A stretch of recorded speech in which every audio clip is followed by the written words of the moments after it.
Vamos a San Marcos, al capítulo 14, nuevamente a San Marcos, al capítulo 14, y el versículo 43 y 50.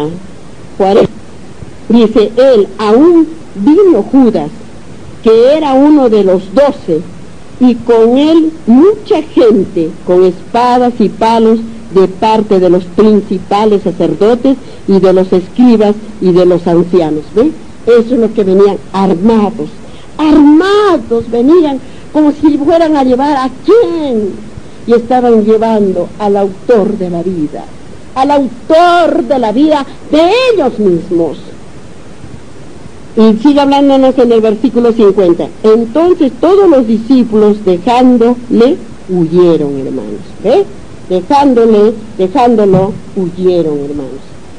Dice, nos vamos a San Lucas, al capítulo 22, hermanos, para que así podamos entender. 47 y 53. Él aún hablaba, se presentó una turba, y el que se llamaba Judas, uno de los 12, iba al frente de ellos, y se acercó hasta Jesús para besarle. ¿Ves? Iba con una turba, o sea, aparte de los sacerdotes, de los escribas, de los ancianos, cuánto de gente iba a aprenderlo, a uno solo, al joven divino, al joven amado, al creador de todo lo iban a aprender, a ese joven que era nuestro Señor Jesucristo. Miren lo que dice aquí.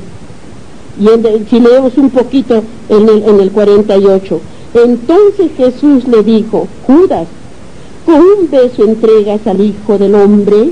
Le dijo. ¿Se dan cuenta, hermanos? Y eso queda para que ustedes sigan estudiando. Y sigue hablándonos en el 53, hermanos, en el 53. Busquemos en el 53. He estado con vosotros cada día en el templo, no extendisteis la mano contra mí, mas esta es, dice, vuestra hora y la potestad de las tinieblas. ¿A quién se refería?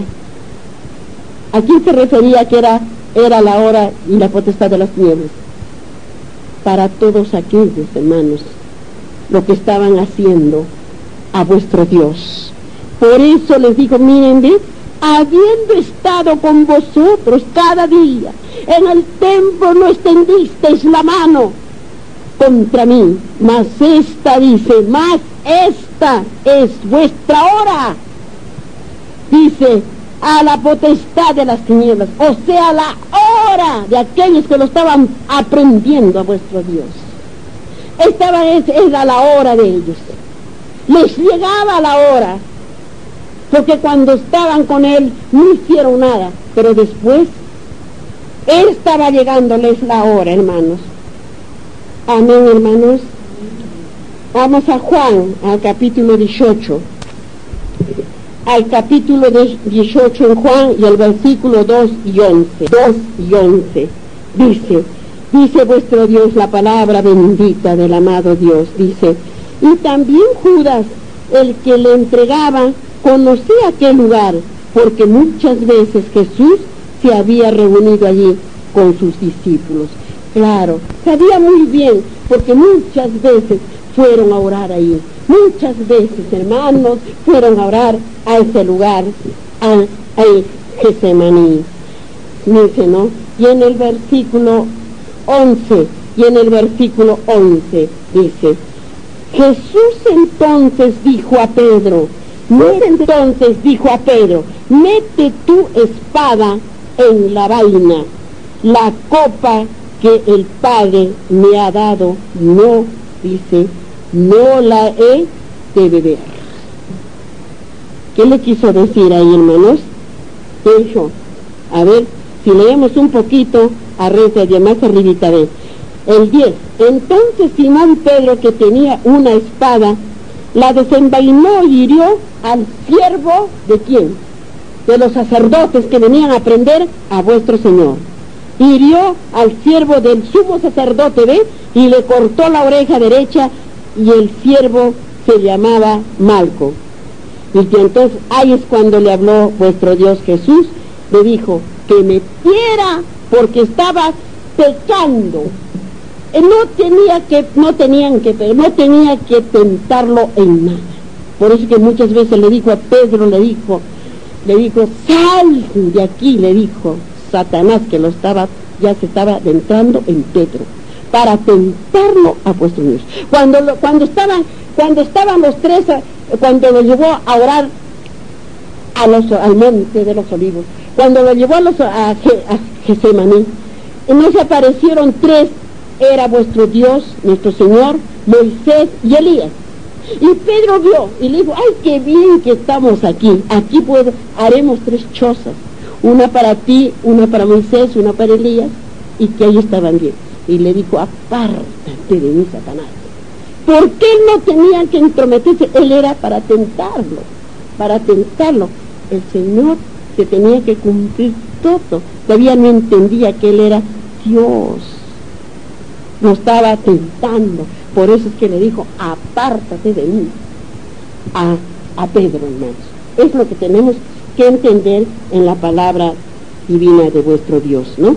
Eso es lo que tenemos que entender, lo que dice. Por eso es que le dice así, Él es el que sacó la espada, y vuestro Dios dice, cuando lo miró que sacó la espada, le iba a cortar por la oreja al que traía, que venía con los sacerdotes, dice, la oreja colgando. Entonces vuestro Dios, nuestro Señor Jesucristo, fue y la volvió a pegar, le puso la oreja y la dejó normal. Pero ni así creyeron que era Dios el que estaba ahí, que era el Creador. Miren lo que hizo delante de ellos, porque dice que le volvió a pegar la oreja y no quedó nada, quedó todo normal.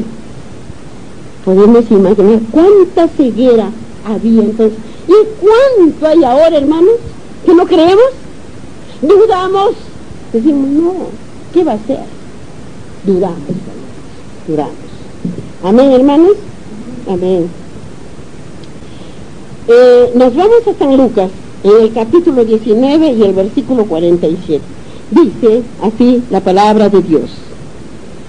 Dice, y enseñaba cada día en el templo, pero los principales sacerdotes y los escribas y los principales del pueblo procuraban matarle. O sea, ¿quién estaba enseñando en el templo? ¿Quién iba a enseñar? Nuestro Señor. Él es el que iba a abrir el Torá. El Torá era cuando se ponía, iba a leer las escrituras que estaban ahí. El Torá, hermanos, en aquel tiempo que era que se iba ahí, ¿no? Por eso es lo que dice aquí, en lo que nos dice en el 47, ¿no? Y mire, si leemos un poquito más arribita, hermanitos, del 46, a ver, diciéndoles, escrito está, mi casa es casa de oración, mas vosotros la habéis hecho cueva de ladrones. Y ahí viene lo que nos dice, enseñaba cada día en el templo, pero los principales sacerdotes y los escribas y los principales del pueblo procuraban matarle. Y si pasamos leyendo el 48, y no hallaban nada que pudiera hacerle, porque todo el pueblo estaba suspenso oyéndole. ¿Ve? No podían ellos prenderle porque el pueblo estaba ahí, y si ellos le hacían algo, el pueblo iba contra ellos. Y sin embargo, aquel pueblo, cuando estaba en la cruz, al lado de los reyes, de aquellos criminales que estaban, ¿qué decía el pueblo? Crucificarle, matarle, y que dieran de libertad, ¿quién? A Barrabás. ¿Cómo se olvidó aquel pueblo? ¿Cómo se olvidó? ¿Cómo se olvidó, hermanos, que les dio de beber, que les dio de comer, que los sanó, los curó, les dio la vista, los levantó los cojos, los levantó, los curó, los leprosos? ¿Cómo se olvidaron? ¿Cómo entonces nos olvidaremos ahora, hermanos, de vuestro Dios? Si ahora Él no está, solamente está, ¿quién? el Consolador. ¿Quién es el Consolador? El Espíritu Santo. ¿Y qué más tenemos? La espada. ¿Y cuál es la espada? Sus escrituras, la Santa Biblia. Y si no entendemos, entonces, ¿cómo vamos a estar? ¿Para qué día? Para el día que viene, para el día de la tribulación, para el día de la ley dominical. ¿Cómo vamos a estar preparados entonces, hermanos, para decir, a mí no me pongáis esa marca, porque yo llevo el sello de Dios el día sábado, sábado, y me voy con mi Dios? ¿Cómo, hermanos? ¿Vamos entendiendo la palabra vuestro Dios, hermanitos? Amén, amén, hermanos, amén, amén. En San Lucas 21 y el versículo 37 dice: y enseñaba de día en el templo, y de noche saliéndose estaba en el monte, que se llamaba de los Olivos. ¿Vamos entendiendo ahora, hermanos? De los Olivos. Y si leemos un poquito de arriba el 36, hermanos: velad pues en todo tiempo orando. ¿Ve? Velad pues en todo tiempo orando. No es el cuento que solamente hoy día venimos y oramos hoy día, y mañana, la noche ya no, mañana ya no, pasado mañana ya no. Y esperamos al día sábado. Únicamente el día sábado. ¿Y cuándo vamos a orar? Cuando estemos en algún aprieto, en alguna cosa, en una desgracia, recién decimos, ay, recién nos acordamos de vuestro Padre, cuando todos los días, a toda hora, hermanos. Por eso dice, velad pues en todo tiempo orando, que dice que seáis tenidos por dignos de escapar de todas estas cosas que vendrán, y de estar en pie delante del Hijo del Hombre. Y si leemos un poquito el 37 abajito de lo que hemos leído, el 36, dice, lo que dirá el 38, hermanos: y todo el pueblo veía a él por la mañana para oírle en el templo. Pero sin embargo, hermanos, aquella gente, aquella muchedumbre, en aquel día que sacrificaban al Cordero, al autor de la vida, al Creador de todos los cielos y de toda la tierra, en aquel día iba a derramar su preciosa sangre. Pero tenía que cumplirse las profecías, hermanos, para remisión del pecado de la humanidad de este mundo. Porque, hermanos, hemos estudiado alguito ya, y vamos a adentrar en ese estudio de las profecías, que vamos a estudiar ya en Levíticos, hermano, que hemos leído, que hemos terminado ahorita en Éxodo, del tabernáculo, y que hemos en el santuario y afuera, donde era para el holocausto. Todos los días tenían que ir los pecadores. Es como decir, yo tengo mi pecado en aquel tiempo, y tenía que llevar un corderito, o un cabrito, o una paloma, según los pecados, y tenía que confesar, dice, sus pecados, agarrando la cabeza a ese animalito, y él mismo tenía que cortarle el cuello, matarlo, y derramaba la sangre, caía esa sangre, y esa sangre era, dice, rociado por el pecado que teníamos. Y entonces Cristo Jesús, Dios, dijo, vino a dejar su preciosa sangre para que nunca más se derramara sangre, hermanos, en este mundo, para que nunca más hubiera derramamiento de sangre por los pecados. Pero sin embargo, hermanos, ¿qué hay en este mundo? Como ahorita, como si nada, matan a quien sea, culpable o no culpable, lo matan. Padres que matan a sus hijos, madres que matan a sus hijos, hijos que matan a sus padres, hermanos que se matan. ¿Quién está atrás de eso, hermanos? ¿Quién está atrás de eso?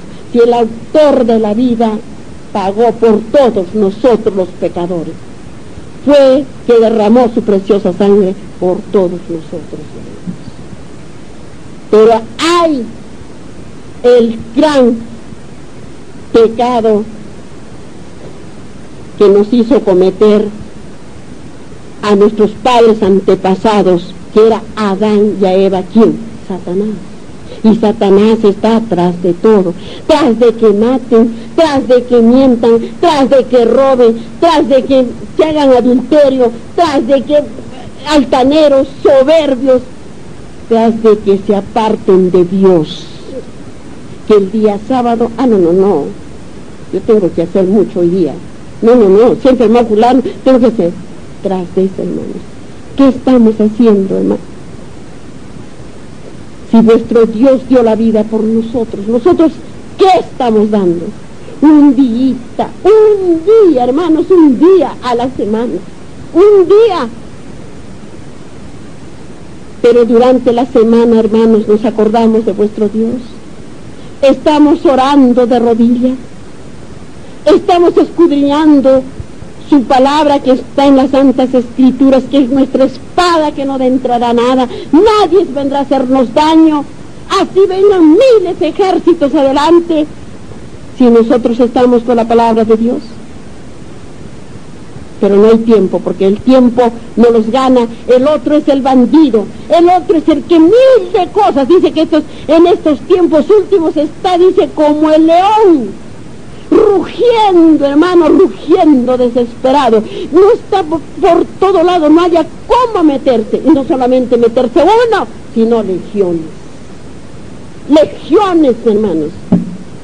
Pero nosotros, como hijos de Dios, hermanos, tenemos que estar con los ojos bien abiertos, y con los oídos bien abiertos, y con la mente bien clarita, y nuestro corazón limpio, para que ahí esté escritas las palabras de vuestro Dios, de lo que nos habla Él, hermanos. ¿Vamos entendiendo ahora la palabra de vuestro Dios, hermanos?